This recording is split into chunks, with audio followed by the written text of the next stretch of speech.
ఈ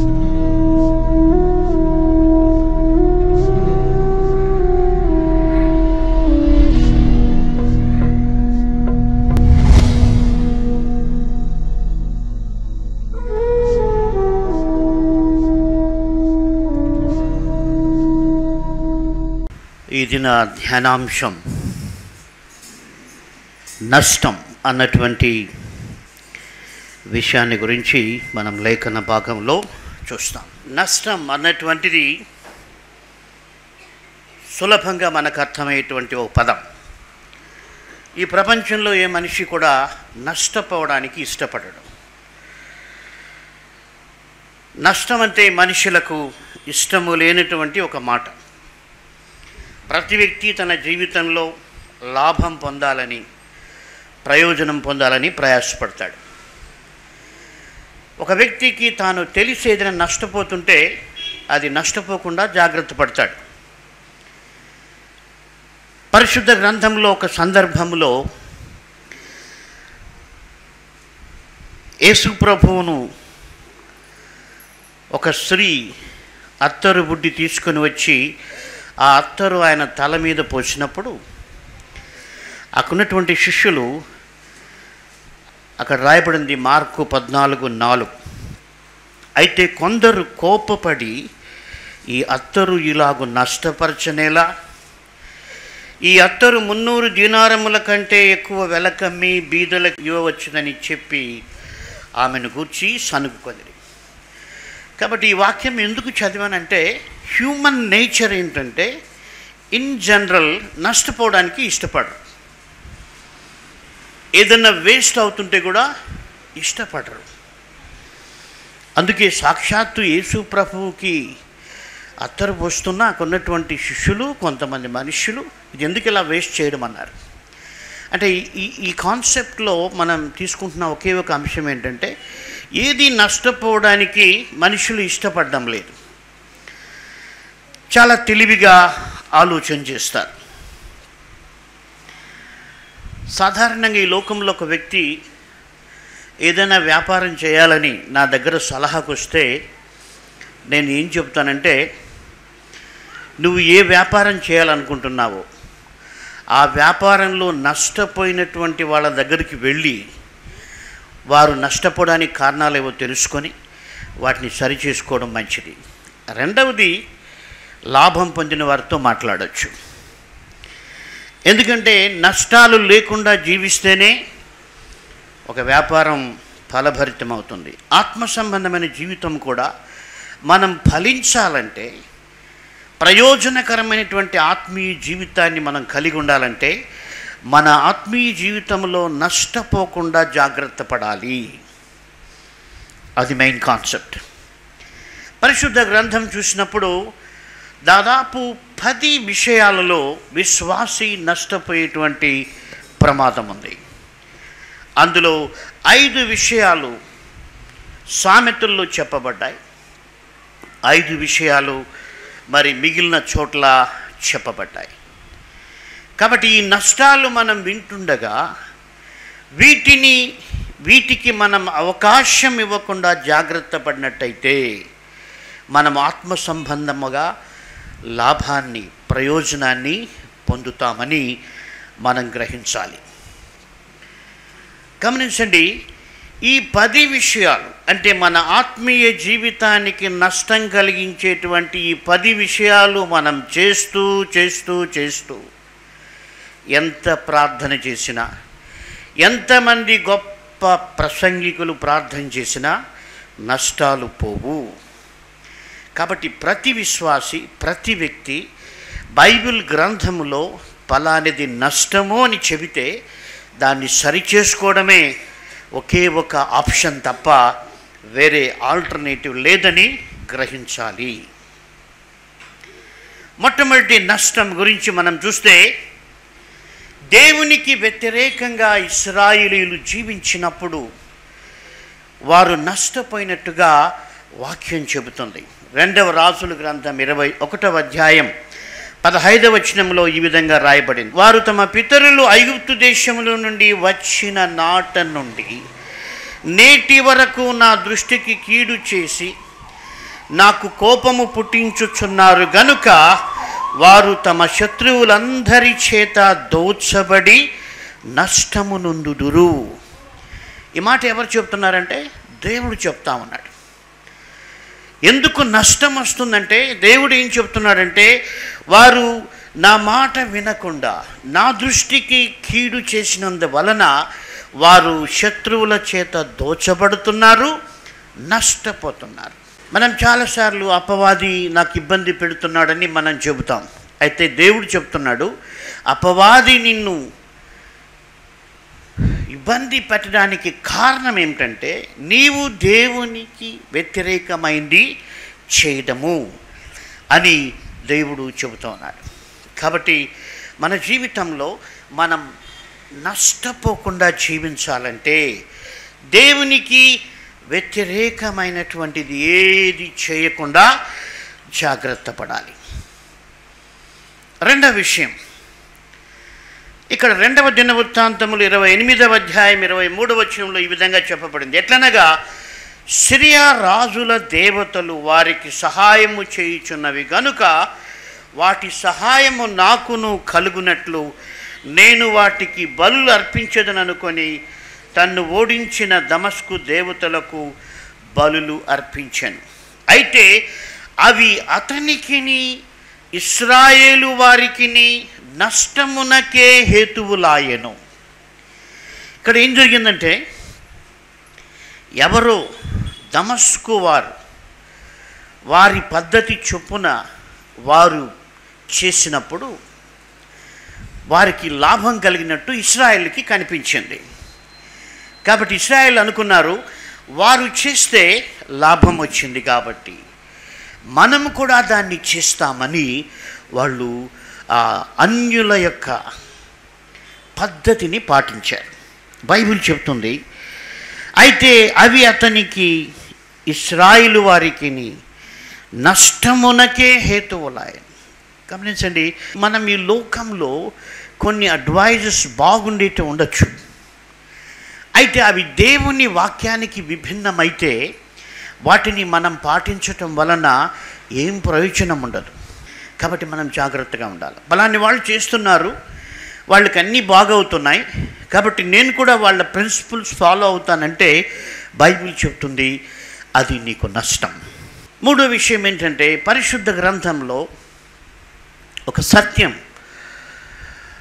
హామాను యొక్క భార్య ఒక గొప్ప సత్యం చెప్పింది. నేను చాలా ఆశ్చర్యపోయాను. బైబిల్ గ్రంథంలో చాలామంది భక్తి గల స్త్రీలు ఉన్నారు, కానీ యొక్క హామాను యొక్క భార్య జెరషు అన్నటువంటి ఈమె ఒక సత్యం గ్రహించింది. హామాను జీవితాన్ని చూసి ఆమెకు ఒక సత్యం గుర్తొచ్చింది. ఏమంటుందంటే, ఎస్తేరు గ్రంథం 6వ అధ్యాయం 13వ వచనంలో రాయబడింది, అతని భార్య అయిన జెరషు ఎవని చేత నీకు అధికార నష్టము కలుగుతున్నదో ఆ మొర్దెకై యూదుల వంశపు వాడైన ఎడల అతని మీద నీకు జయము కలగదు, అతని చేత అవశ్యముగా చెడిపోదువని అతనితో అన్నది. కాబట్టి ఇక్కడ ఆ యొక్క హామాను భార్య ఒక గొప్ప సత్యము ఆమె డిస్కవర్ చేసింది. ఏంటంటే, నీవు పోరాడుతున్నటువంటి ఆ మొర్దెకై అన్న వ్యక్తి యూదుడైతే అది నీకు నష్టం, నువ్వు ఎప్పటికీ మేలు పొందలేవని చెప్తావు. ఇక్కడ ఒక గొప్ప సత్యం ఏంటంటే, మనము దేవుని బిడ్డలతో పొట్లాడితే, యేసుప్రభు రక్తంలో కడగబడినటువంటి బిడ్డలతోనే మనం వివాదాలు పెట్టుకుంటే అది నష్టం. అందుకని అపవాది సంఘాలలో విశ్వాసుల్లో ఎందుకు ఈ కలహాలు విభేదాలు తీసుకొని వస్తుందంటే, దేవుని ప్రజలను నష్టపరచటానికి అపవాదికి ఉన్నటువంటి ఒకానొక స్ట్రాటజీ ఏంటంటే, దేవుని బిడ్డల మధ్య విభేదాలు పుట్టించి ఒకరితో ఒకరు పోరాడేట్టుగా చేయటం. అలా జీవిస్తే నష్టమని మనం గ్రహించాల్సి ఉంది. 4వ విషయం, తిమోతికి రాసిన మొదటి పత్రిక 6వ అధ్యాయం 9వ వచనం, ధనవంతులగుటకు అపేక్షించు వారు శోధనలోను ఊరిలోను అవివేక యుక్తములను హానికరములైన అనేక దురాశలలో పడుదురు. అట్టివి మనుష్యులను నష్టములోను నాశనములోను ముంచివేయును. కాబట్టి ఈ లోకంలో ధనం పైన ఎప్పుడైతే ఎవరికైతే ఎక్కువ ఆశ ఉంటుందో వారు కూడా నష్టపోతారని బైబిల్ చెబుతుంది. కాబట్టి మనం నష్టపోయేటువంటి కారణాలు చూస్తూ ఉన్నాం. అయితే ఇక్కడ మనం విషయం గమనించవచ్చు. ఏంటంటే ఈ కారణాలు ఏవైతే మనం నష్టపోవడానికి కారణాలు చూస్తున్నామో, మొట్టమొదటిది దేవునికి వ్యతిరేకమైంది చేయటం, రెండవది మరి దేవుని యొక్క ప్రజలతో వివాదాలు పెట్టుకోవటం, మరి దేవునికి ఇష్టము కానివి చేయటం, ధనాశ అన్నటువంటి దాంట్లో పడిపోవటం. ఇవన్నీ చూస్తే ఒక కామన్ థింగ్ మనకు గుర్తొస్తుంది. ఏంటంటే మనుషులు ఎందుకు ఇవన్నీ చేస్తారంటే, అంటే ఏంటి, దేవునికి ఇష్టము కాదని తెలిసిన ఒక విషయాన్ని మనుషులు ఎందుకు చేస్తారంటే,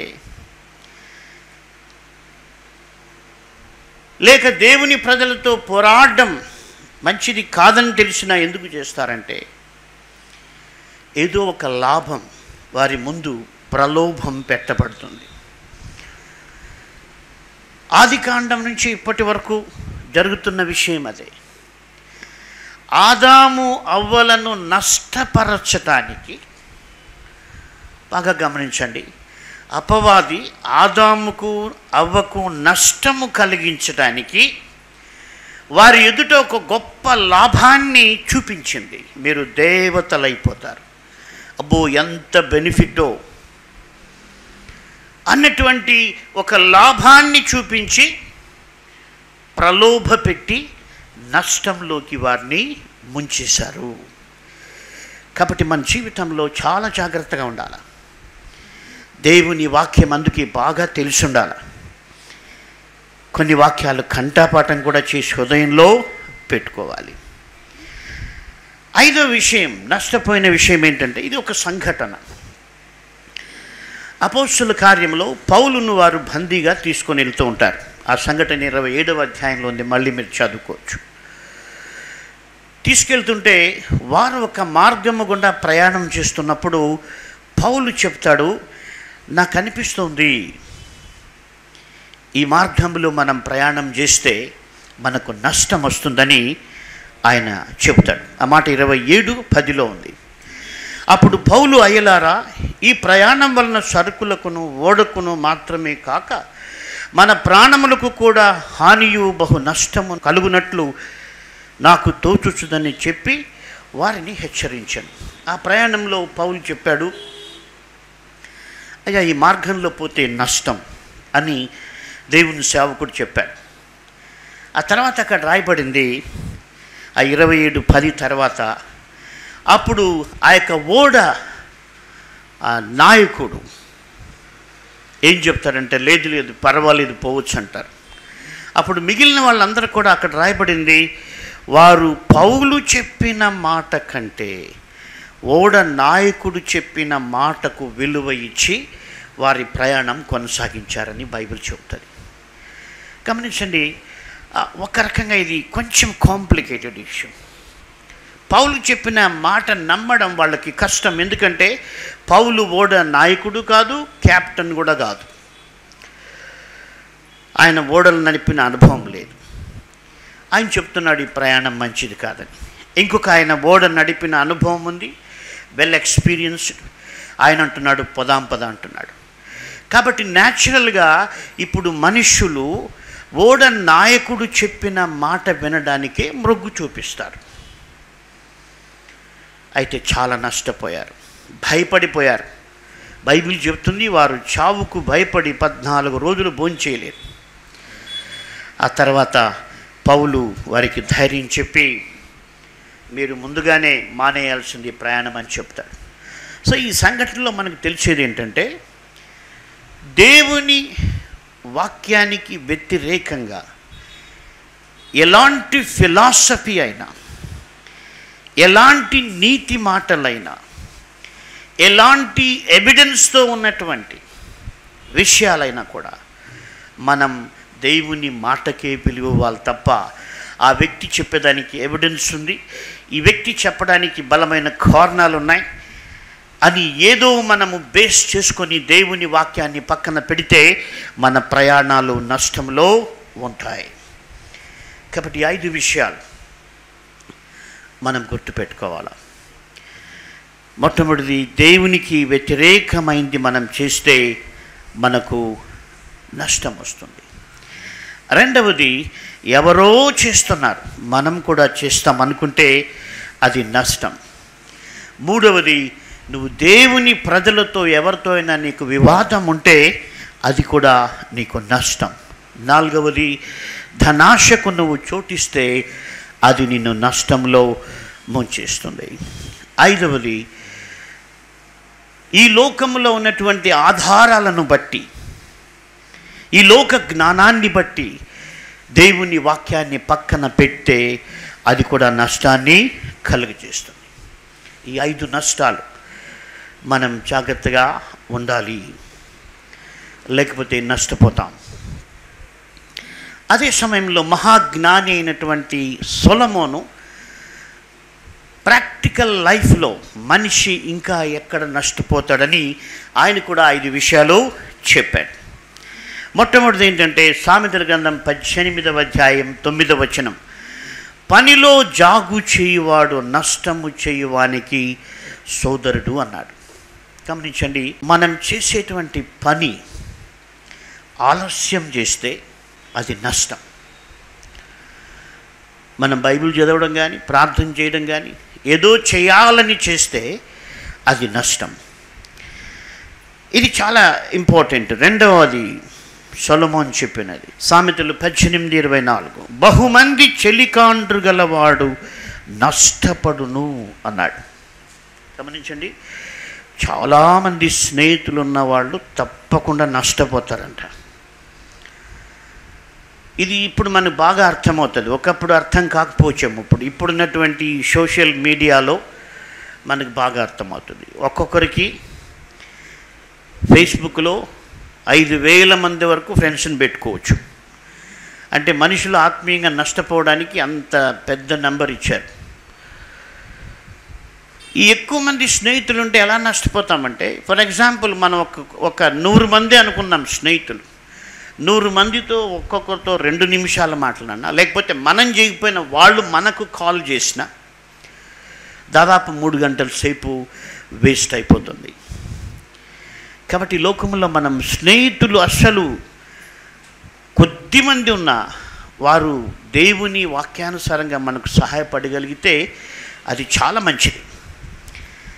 చాలామంది స్నేహితులు ఉంటే మట్టుకు చాలా నష్టమని మహాజ్ఞాని చెప్పాడు. ఎందుకంటే ఆయన ప్రాక్టికల్ ఎక్స్పీరియన్స్, ఆయనకు చాలామంది స్నేహితులు ఉన్నారు. బహుశా ఆయనకి తీరిక ఉండేది కాదేమో. కాబట్టి బహుమంది చెలికాండ్రు మనకు అవసరంలే. నమ్మకమైనటువంటి స్నేహితుడు ఎవరంటే యేసు ప్రభు. ఆయన మనల్ని విడువడు, ఎడబాయడు.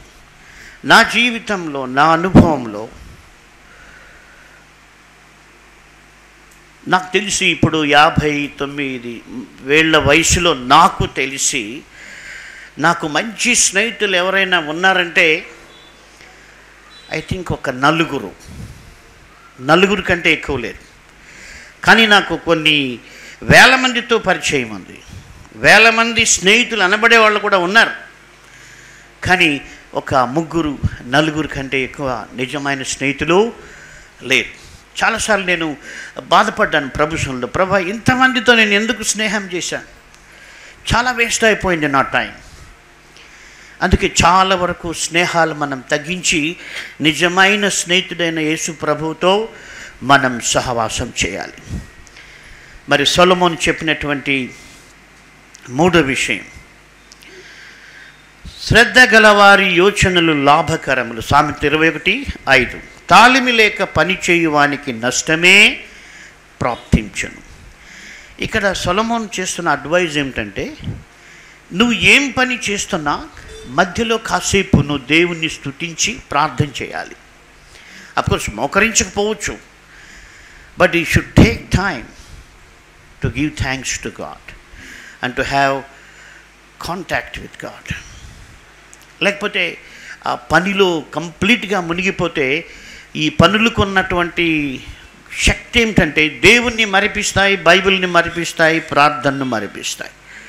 కాబట్టి మనం ఏ పని చేస్తున్నా మధ్యలో అప్పుడప్పుడు దేవునితో మనం కనెక్ట్ కావాలి. పని చేస్తూ కూడా దేవుణ్ణి ప్రార్థన చేయాలి. అలా చేయకపోతే నష్టమని ఆయన చెబుతున్నాడు. ఇంకా ఒక విషయం చెబుతున్నాడు ఏంటంటే 22:16, లాభము నొందవలనని దరిద్రులకు అన్యాయము చేయవానికి నీ ధనవంతులకు ఇచ్చేవానికి నీ నష్టమే కలుగును. ఒక పేదవారికి మనం ఏదైనా అన్యాయం చేస్తే అది నష్టం కలుగుతుందని, ధనవంతులకి మనం ఏదైనా ఇస్తే కూడా నష్టమని బైబిల్ చెబుతుంది. కాబట్టి మనం చాలా జాగ్రత్తగా ఉండాలి.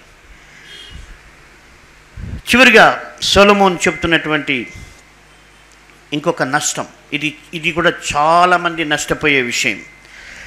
సామెతల గ్రంథం 26వ అధ్యాయం 28వ వచనం, అబద్ధములాడువాడు తాను నలుగుగొట్టిన వాణ్ణి ద్వేషించును, ఇచ్చకపు మాటలాడు నోరు నష్టము కలుగచేయును. కాబట్టి మనం నోటితో ఎక్కువ ఈ లోక సంబంధమైనటువంటి విషయాలు మాట్లాడితే సొలొమోను అంటున్నాడు అది నీకు నష్టం అంటున్నాడు.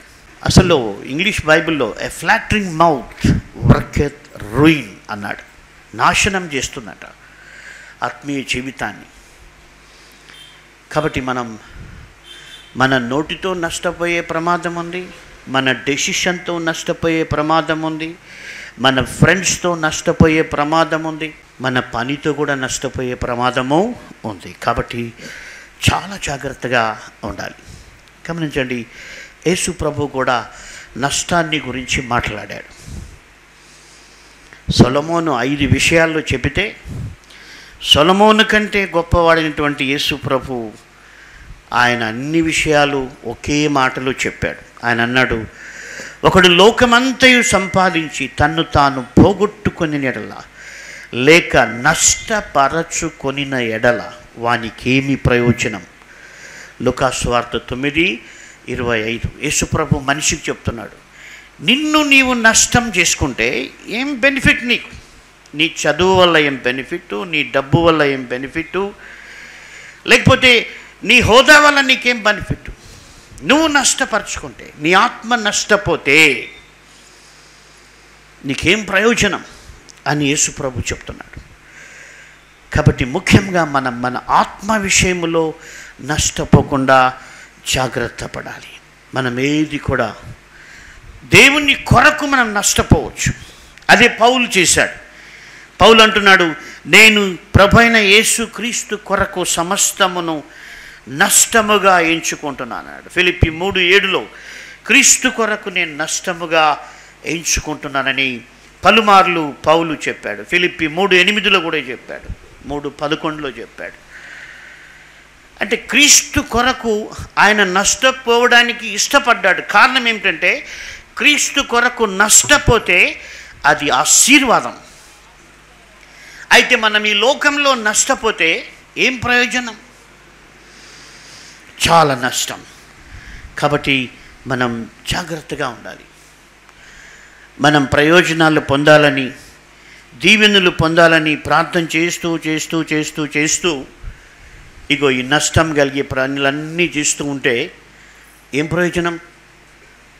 చిల్లు పడిన పాత్రలో నీళ్లు పోసినట్టుగా ఉంటుంది. ప్రభువా నన్ను దీవించు అని ప్రార్థన చేస్తూ ఈ నష్టం కలిగించే విషయాల్లో మనం ఇన్వాల్వ్ అవుతే మన ఆత్మీయ జీవితం క్షేమంగా ఉండదు. కాబట్టి మనం నష్టం ఎక్కడ పోతున్నాం? ఫర్ ఎగ్జాంపుల్, టైం ఎక్కడ వేస్ట్ అయిపోతుంది అన్నటువంటిది మనం గమనిస్తే మన లైఫ్లో చాలా టైం ఉంటుంది. ఎవరైతే ప్రార్థన చేయడానికి, బైబిల్ చదవడానికి టైం లేదని చెప్తారో వారు అపవాది చేతిలో మోసపోయిన వారు అని మనం చెప్పచ్చు. ఎందుకంటే మనం పరిశీలించుకుంటే టైం తప్పకుండా ఉంటుంది.